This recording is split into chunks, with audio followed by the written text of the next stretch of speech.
Hello everyone, welcome back. So for this video I wanted to do a heart shape encased in some kind of glass. So I'm starting off with a rough sketch just to get the main shape, and I made it on a lower opacity and made a new layer and just did the base color shape.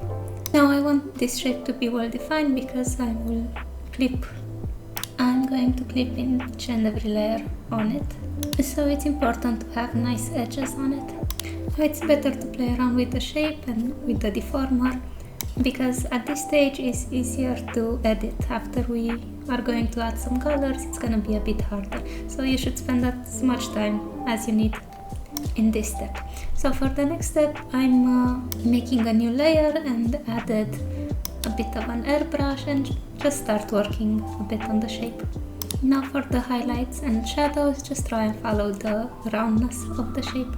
And also look up references, they might be useful. So I want this heart to kind of have a glossy effect, more like a stone. So I'm using heart shapes in combination with soft edges and soft shapes.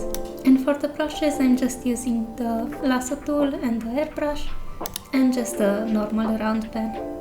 You can do a lot with the lasso tool, so you can just work with it. And here I wanted to add a bit of a background, since this is going to help with the overall look of the final image. And I just duplicated the base shape we did before, changed the color to white and just expanded so we can fit the heart into it. And just duplicate it again and just expand it a bit more. And at this point I'm just erasing parts of it. I also duplicated the heart underneath, merged all the layers and just used the modify tool to make a glossy effect on the ground. This is a really easy step you can actually do, and it will just add a bit more atmosphere. Now over to the glass layer. I actually made a new layer. Again, if unsure, you can just work on a different layer, and if you don't like it, you can always delete it, and if you like it, you can keep it. So I'm selecting different shapes with the lasso tool and just adding airbrush to it in different zones and spaces. And I'm also playing around with a different color airbrush.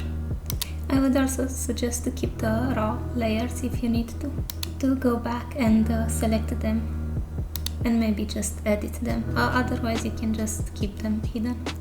So since it's just glass, just keep in mind to have rounded shapes.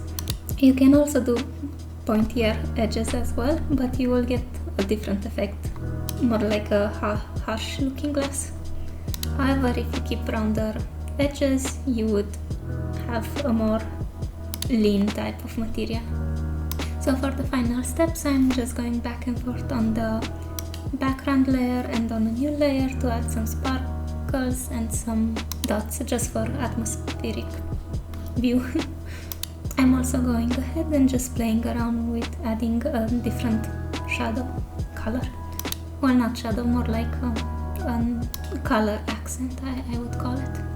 I've also separated the heart and the glass into different folders with the layers, just to keep it neat.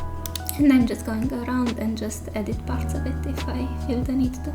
I also added an extra shadow underneath. And I'm making a new layer on a darker mode, well, on color mode, just so I can test out the color value. Again, it's a bit harder to notice the color value when you're working in color already, so having a grayscale version can actually help you. And I'm almost done. I believe I was also testing out a lighter background here, and I actually decided to go with that, a bit of a lighter background on top. And that's about all. Thank you for watching. Bye bye!